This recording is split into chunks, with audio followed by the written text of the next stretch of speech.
ನೋಡಿ ಸ್ನೇಹಿತರೆ ಈ ಥರ ಸ್ಟೋನ್ ಇರೋದಕ್ಕೆ ಫಾಲನ್ನು ಹಚ್ಚಬೇಕು.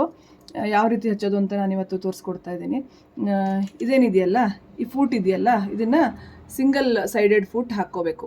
ನೋಡಿ, ಈ ಥರ ಸಿಂಗಲ್ ಸೈಡೆಡ್ ಫೂಟ್ ಹಾಕ್ಕೊಂಡು ಇದೇನು ಈ ಥರ ಸ್ಟೋನ್ ಎಡ್ಜಸ್ ಇದೆ. ನಾರ್ಮಲ್ ಸಿಂಗಲ್ ಸೈಡೆಡ್ ಫುಟ್ಟಲ್ಲೂ ಇದು ಹಾಕೋದು ಕಷ್ಟ. ನೋಡಿ, ಈ ಥರ ಆರ್ಚ್ ಥರ ಇದೆ, ಕರು ಥರ ಇದೆ. ಇವಾಗ ಏನು ಮಾಡಬೇಕು ಅಂತಂದರೆ, ಈ ಫಾಲ್ನ ಈ ಥರ ಒಂದು ಸೈಡು ಈ ಥರ ಹೀಗೆ ಇಟ್ಕೊಂಡು, ಇದೇನು ಸೂಜಿ ಸ್ಟಿಚ್ ದೊಡ್ಡ ಮಾಡೋ ಅಂಥದ್ದು ಇದೆಯಲ್ಲ, ಒಂಚೂರು ಅದನ್ನು ದೊಡ್ಡ ಮಾಡ್ಕೊಳ್ಬೇಕು. ಸ್ಟಿಚ್ಚನ್ನು ಸ್ವಲ್ಪ ದೊಡ್ಡ ಮಾಡಿಕೊಂಡು ಈ ರೀತಿ ಹೀಗೆ ಎರಡು ಕೈನಲ್ಲೂ ಬ್ಯಾಲೆನ್ಸ್ ಮಾಡಬೇಕು. ನೋಡಿ, ಹಾಕೋದು ಹೀಗೆ ನಾರ್ಮಲಾಗಿ ಹೊಲಿಯೋ ಥರ ಹೊಲಿಯೋಕ್ಕಾಗಲ್ಲ. ಈ ರೀತಿ ಈ ಎರಡು ಬೆರಳಿಂದ ಈ ಒಂದು ಕಡೆ ಫಾಲನ್ನು ಹೀಗೆ ಹಿಡ್ಕೊಳ್ಬೇಕು. ಹೀಗೆ ಹಿಡ್ಕೊಂಡು ನೋಡಿ, ಈ ಥರ ಈ ಬೆರಳಿಂದ ಬ್ಯಾಲೆನ್ಸ್ ಮಾಡಬೇಕು. ನೋಡಿ, ಇದು ಹಿಂಗೆ ಹಿಡ್ಕೊಂಡ್ರೂ ಆಗಲ್ಲ. ನೋಡಿ, ಕರೆಕ್ಟಾಗಿ ನೋಡ್ಕೊಳ್ಳಿ ಹೇಗೆ ಹೇಳ್ತಾ ಇದ್ದೀನಿ ಅಂತ. ನೋಡಿ, ಹೀಗೆ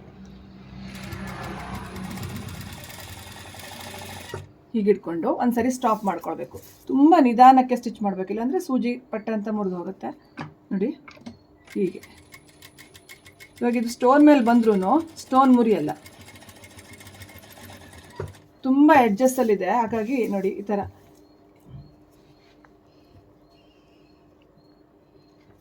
ನೋಡಿ, ಈ ಕೈ ಎರಡು ಬೆರಳು ಹೀಗೆ ಹಿಡ್ಕೊಳ್ಬೇಕು. ಇದನ್ನು ನಿಧಾನಕ್ಕೆ ಹೀಗೆ ಹಾಕ್ತಾ ಹೋಗಬೇಕು.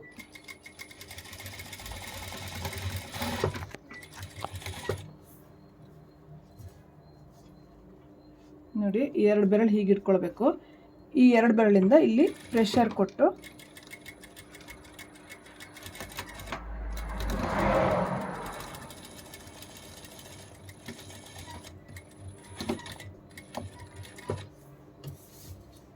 ವಿಡಿಯೋ ಇಷ್ಟ ಆದಲ್ಲಿ ಲೈಕ್ ಮಾಡಿ, ಶೇರ್ ಮಾಡಿ, ಕಮೆಂಟ್ ಮಾಡಿ. ಯಾಕಂದರೆ ಹೀಗೆ ತುಂಬ ಇಂಟ್ರೆಸ್ಟಿಂಗ್ ವೀಡಿಯೋಸು ನಾನು ಮಾಡಿ ಅಪ್ಲೋಡ್ ಮಾಡ್ತೀನಿ.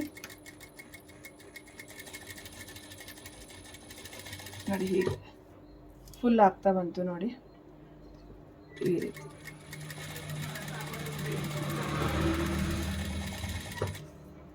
ಇಲ್ಲಾಂದರೆ ಈ ಕಡೆನೂ ಹೆಮ್ಮಿಂಗೆ ಮಾಡಬೇಕಾಗತ್ತೆ, ಅದು ತುಂಬ ಟೈಮ್ ತೊಗೊಂಡ್ಬಿಡುತ್ತೆ. ನೋಡಿ, ಲಾಸ್ಟಲ್ಲಿ ಹೇಗೆ ಫೋಲ್ಡ್ ಮಾಡ್ತಾ ಇದ್ದೀನಿ ಅಂತ. ಇದೇನು ಅಡ್ಜಸ್ಟ್ ಇದೆಯಲ್ಲ ಫಾಲು, ಈ ರೀತಿ ಫೋಲ್ಡ್ ಮಾಡ್ಕೊಳ್ಳಿ. ಫೋಲ್ಡ್ ಮಾಡಿಕೊಂಡು ಇಲ್ಲಿ ರಫ್ ಸ್ಟಿಚ್ ಹಾಕಬೇಕು.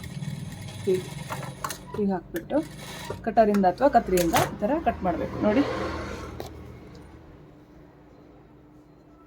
ಹೇಗೆ ಬಂದಿದೆ ನೋಡಿ.